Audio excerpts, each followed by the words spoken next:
Fidèles téléspectateurs, bonjour, bienvenue dans votre émission du désert à l'Oasis. Avec vous, nous célébrons les 5 années de votre émission, 5 années pendant lesquelles nous partageons ce que Dieu a déposé dans nos cœurs, 5 années pendant lesquelles les vies sont transformées. Nous avons des retours de vous à travers le monde et nous bénissons le Seigneur pour cela. Avec vous, nous avons commencé une série d'émissions. Nous avons déjà 3 émissions pendant lesquelles nous parlons du parcours, de la vision de l'émission, mais aussi des leçons apprises. Aujourd'hui, nous poursuivons dans la même lancée avec celui qui a été le premier concepteur et éditeur de l'émission du désert à l'Oasis. Il s'agit de Monsieur Adriel Ondel Boulaboula, que je salue chaleureusement. Adriel, bonjour. Bonjour, Jérémy. Adriel, je suis très heureuse de te revoir. Moi aussi. Je loue ton humilité parce que je sais que tu es à l'origine de plusieurs émissions que nous avons eu à partager en ce lieu, et même certains thèmes et même certains contenus venaient de toi, Adriel. Mais j'aimerais comprendre comment est-ce que tu comprends le concept du désert à l'Oasis. Ok, merci déjà pour la parole. Alors, c'est assez particulier de se retrouver ici. Justement. On se retrouve derrière la caméra. Justement. Mais par rapport à ces 5 ans et par rapport à cette question du désert à l'Oasis, c'est au fait, ce que je comprends par là, c'est un moment, c'est un instant où nous sommes transformés. Parce que plusieurs parmi nous, ceux qui nous suivent à la télévision, nous-mêmes qui sommes ici, nous passons parfois par des moments désertiques où en tout cas nous sommes dans le désert. Et ce que j'apprends, ce que j'ai appris de cette émission, une des choses déjà, c'est que le désert n'est pas une fin en soi. Ça peut être un moment où on arrive à l'oasis, et même dans le désert, on peut trouver quelque chose comme l'oasis. L'oasis, c'est-à-dire qu'un moment où on retrouve ce bien-être, on retrouve quelque chose qu'on avait perdu, cette essence même qui donne le sens à notre vie. Et c'est un peu ça du désert à l'oasis. Qui redonne le bonheur, qui redonne la paix. Justement. Et Adriel, tu le comprends comme ça. Comme tu le dis, tu étais souvent derrière la caméra. Oui. Et donc, nos téléspectateurs et nos internautes ne te connaissent pas. Mais sachez que celui, le monsieur, à la base, on peut dire que c'est la pièce maîtresse du désert à l'Oasis. Il est très humble, mais je ne me gêne pas de te louer, Adriel.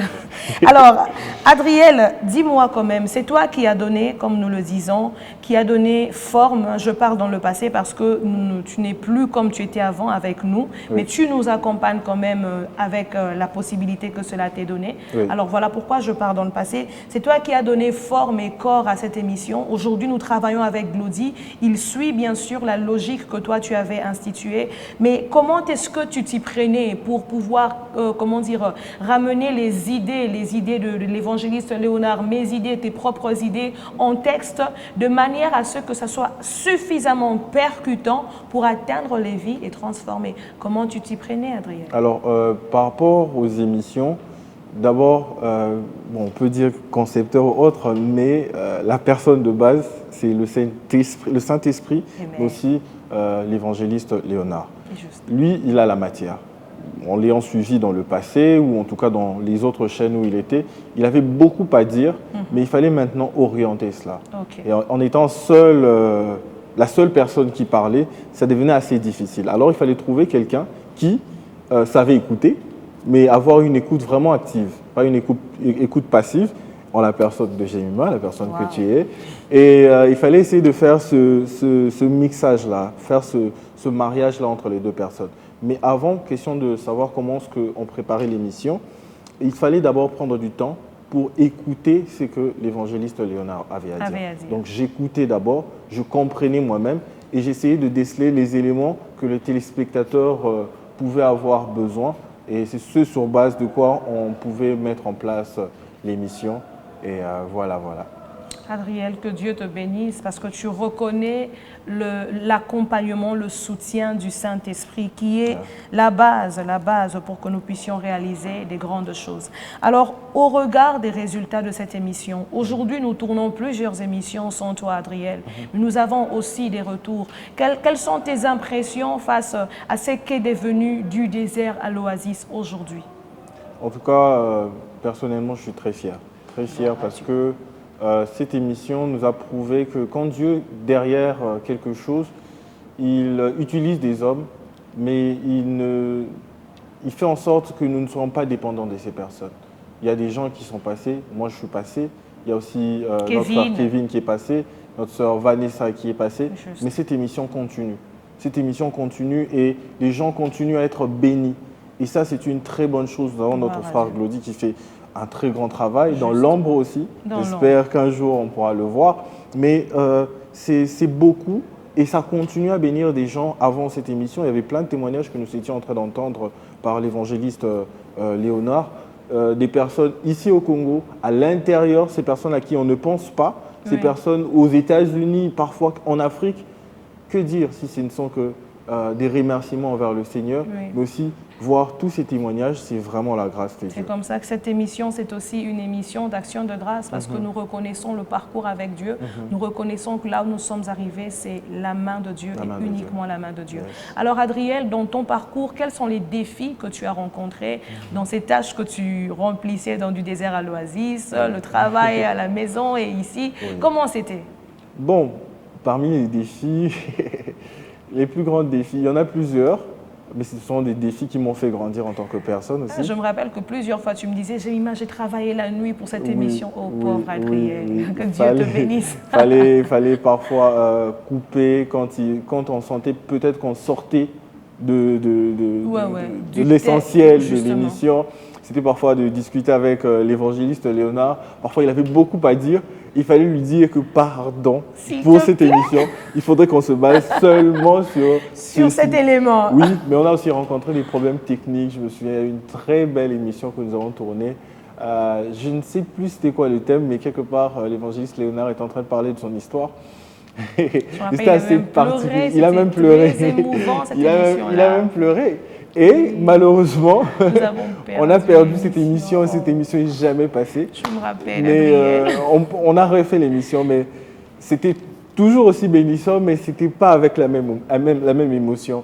Du moins, c'était des petits défis qui maintenant me demandaient à ce que je puisse trouver la bonne manière de pouvoir parler, par exemple, avec l'évangéliste Léonard, sans nécessairement l'offusquer, mais l'emmener peut-être à ce qu'on change de direction, qu'on aille plutôt dans une autre, parler avec Jemima, mais aussi eux aussi, ils ont rencontré beaucoup de défis en travaillant avec moi parce que je ne suis pas toujours une personne facile aussi. Ah, ça je loue ton humilité, Adriel, je loue ton humilité, j'aime beaucoup.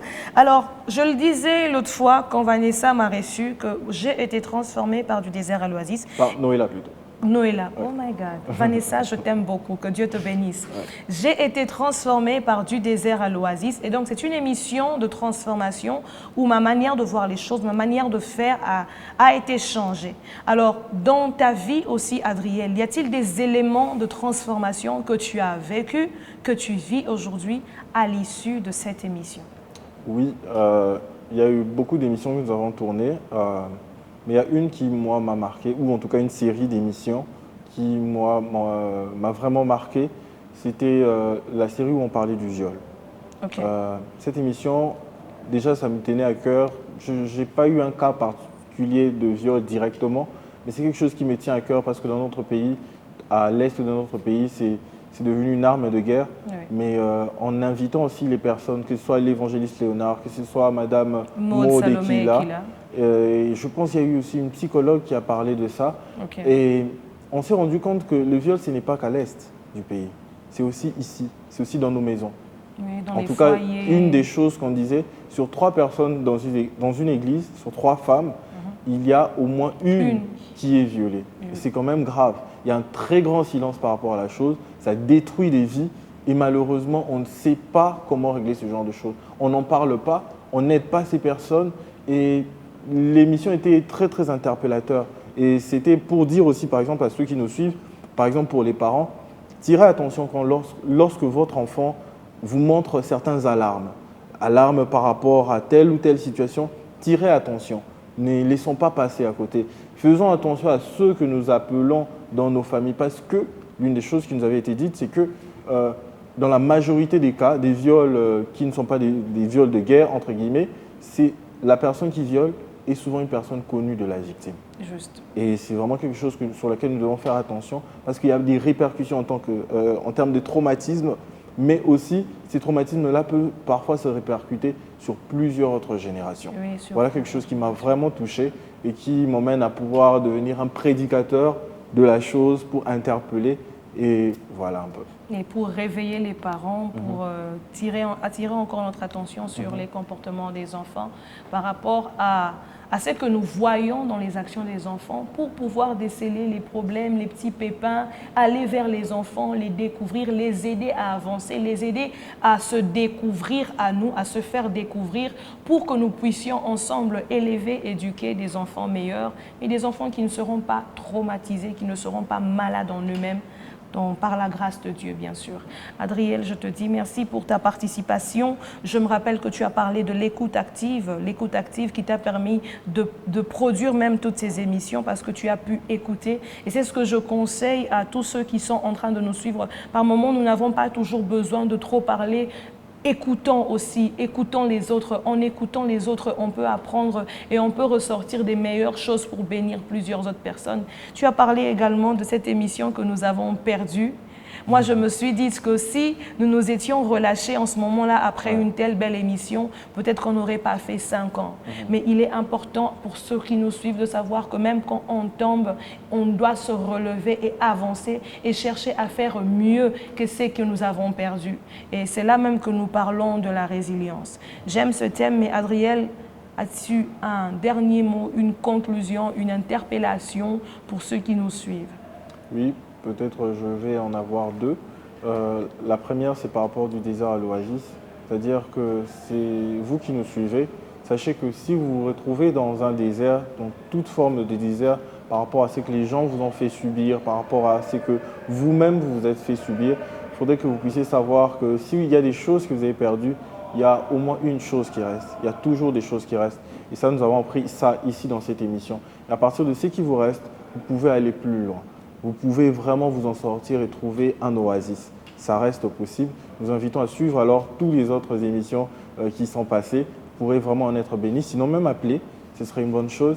Et puis deuxièmement, je pense que réellement, après presque 5 ans, on va dire, dans cette émission, c'est le moment où nous allons sans doute passer à une autre étape, changer peut-être de forme, avec le même fond rajouté pour donner plus de vitalité, pour s'adapter peut-être, disons, aux réseaux sociaux, parce qu'on nous suit à la télévision, sur les réseaux sociaux, mais peut-être devenir encore plus fort, pouvoir atteindre ceux qui sont sur TikTok, ceux qui sont sur Facebook, Instagram, voir comment atteindre toutes les couches et aussi savoir entrer en interaction avec vous. Donc voilà les petits ajouts que vous pouvez ajouter par rapport à cette émission. Tout en martelant que l'objectif, c'est d'édifier, d'équiper et d'instruire. Alors Adriel, je veux te demander de prier pour nous abandonner à la bonne grâce de Dieu, pour nous qui sommes sur le plateau, mais aussi ceux qui nous suivent. Yes. Seigneur, merci pour ce jour, merci pour ces 5 ans. Nous te sommes infiniment reconnaissants parce que sans toi, nous ne serions pas ici. Sur ce parcours, tu as mis plusieurs personnes. À part la personne que les téléspectateurs peuvent voir aujourd'hui, il y a plusieurs personnes derrière la caméra, d'autres à la régie, mais aussi la direction de cette télévision KB1, ceux qui nous ont quittés et ceux qui sont encore là. Oh Dieu, je prie que tu fasses la même grâce pour celui ou celle qui nous suit, que tu fasses en sorte qu'elle fasse des rencontres, il fasse des rencontres, des personnes qui vont l'aider à aller vers son oasis. Que Seigneur, un projet naisse et qu'il puisse traverser les générations, traverser les années, bénir des peuples et des nations au nom de Jésus. Seigneur, si tu l'as fait avec nous, tu peux le faire pour la personne qui nous suit.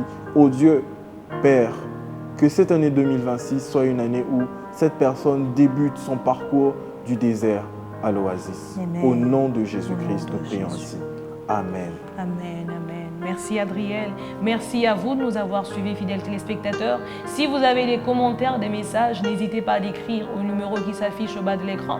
Mais aussi, nous attendons vos témoignages de cette émission. Vous pouvez nous envoyer via WhatsApp au numéro qui s'affiche au bas de l'écran. D'ici, restez branchés sur votre chaîne B1 Télévision et suivez-nous aussi sur YouTube African Enterprise DRC. Que notre Dieu vous bénisse.